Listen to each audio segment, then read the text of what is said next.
All right, let's now focus on what has happened with those pylons in Pretoria. It led to the N4 being closed for a period.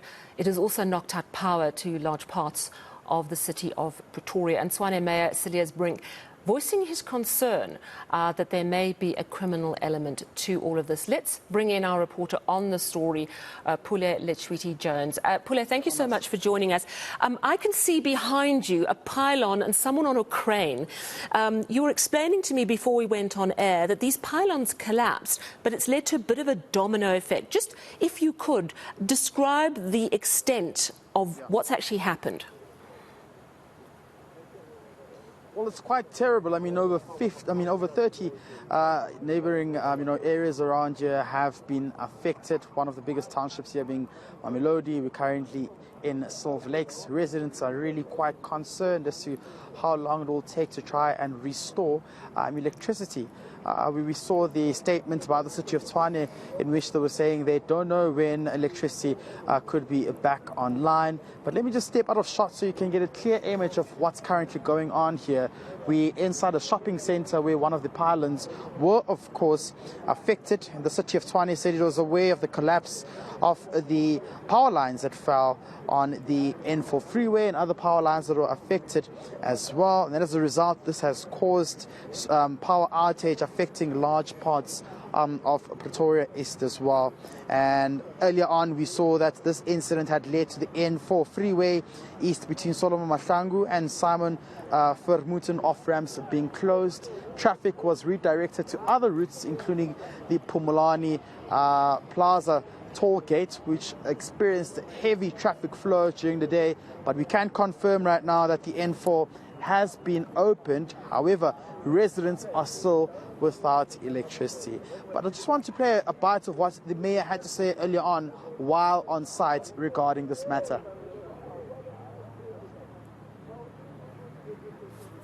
We understand the frustration of the public and the need to provide information. I just had an operational meeting with the city manager, the acting chief of police, the head of electricity, and what they indicated to us is that the repair work here will be done by milestones. One of the first milestones would obviously be to open the N4 to remove the cables. Another important milestone is to lift these cables and to put them on structures.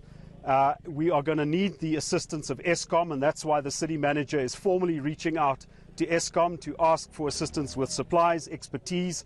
It is in the national interest that we fix this as soon as possible. In my previous communication, I mentioned the possibility that cable thieves and vandalism could have played a role here. Given the circumstances, there is now clear indications that at least 3 of the pylons have been damaged. So indeed, there's strong indications that criminality played a role here.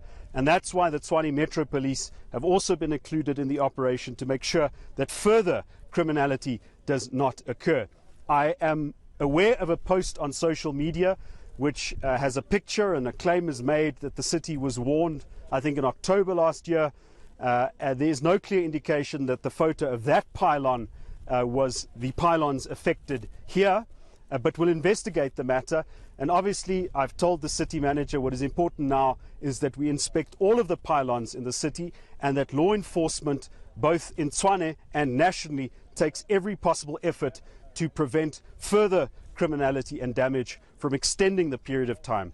Unfortunately, there is no credible ETA at this moment.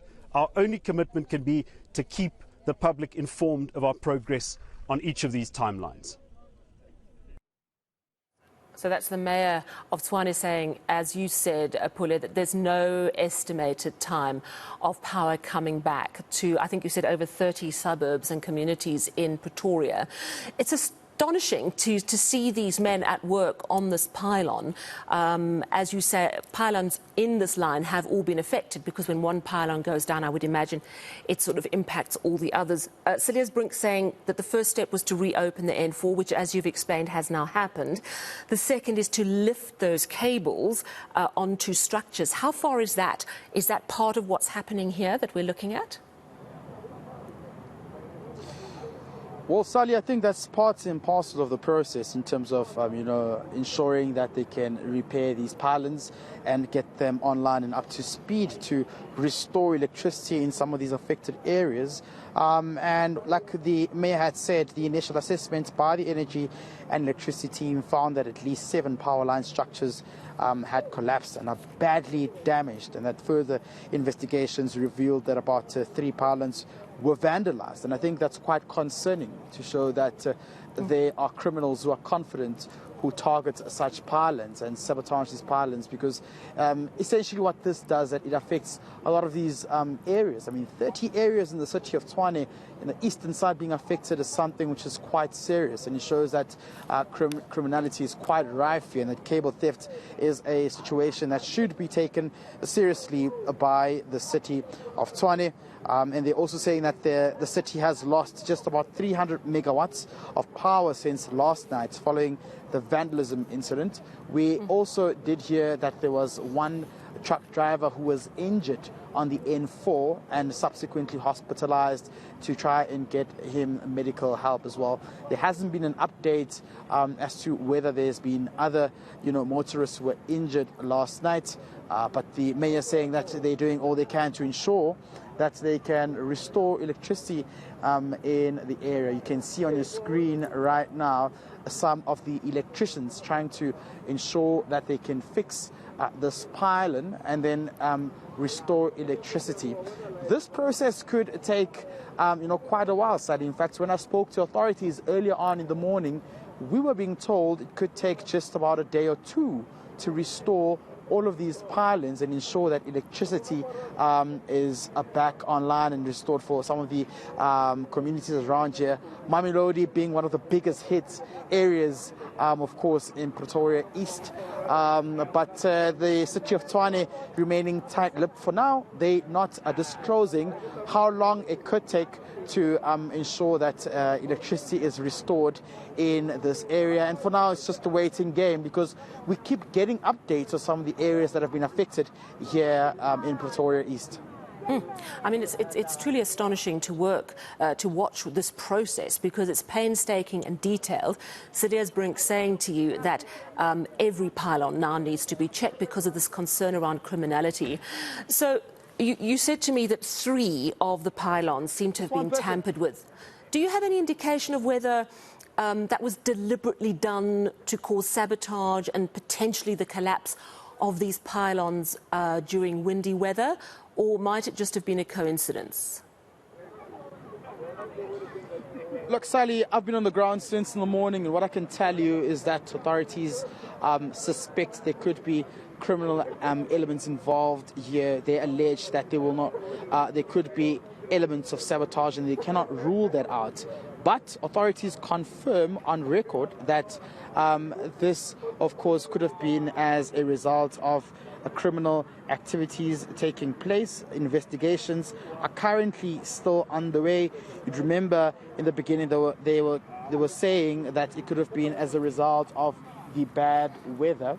However, right now, the mayor is saying that he cannot rule out the possibility of criminal elements being involved here, and this is something they currently need to investigate to ensure that they get the correct answers to this particular problem that's taking place here, because it is affecting residents here in Pretoria East. And just like I said, just about 30 suburbs being affected here, including the townships as well. I saw a lot of angry community members earlier on here who now have been escorted out of the building to ensure their safety, who wanted clear answers, because they're saying some of the communication or communiques that have been issued out by the city of Tshwane haven't been quite clear or transparent as to when electricity will be restored. I mean, you can understand they're quite frustrated. You're facing load shedding on a daily basis, then this happens. It surely is quite frustrating for the residents here. But authorities are saying they're doing all they can to ensure that they can restore power in some of these areas within a fast period of time, because they understand how residents, who are taxpayers as well, are quite hard hit by this incident here in the city of Tshwane. Yeah, it's very troubling indeed if there was a deliberate attempt to sabotage those pylons, or whether it was just, usual criminality, stealing cables. Either way, authorities clearly have to get to the bottom of it. And as you say, there's no estimated time on when power is going to be restored. So that's very troubling indeed. At least, however, the N4 has been reopened at this time. Thank you so much, Pule Letshwiti-Jones.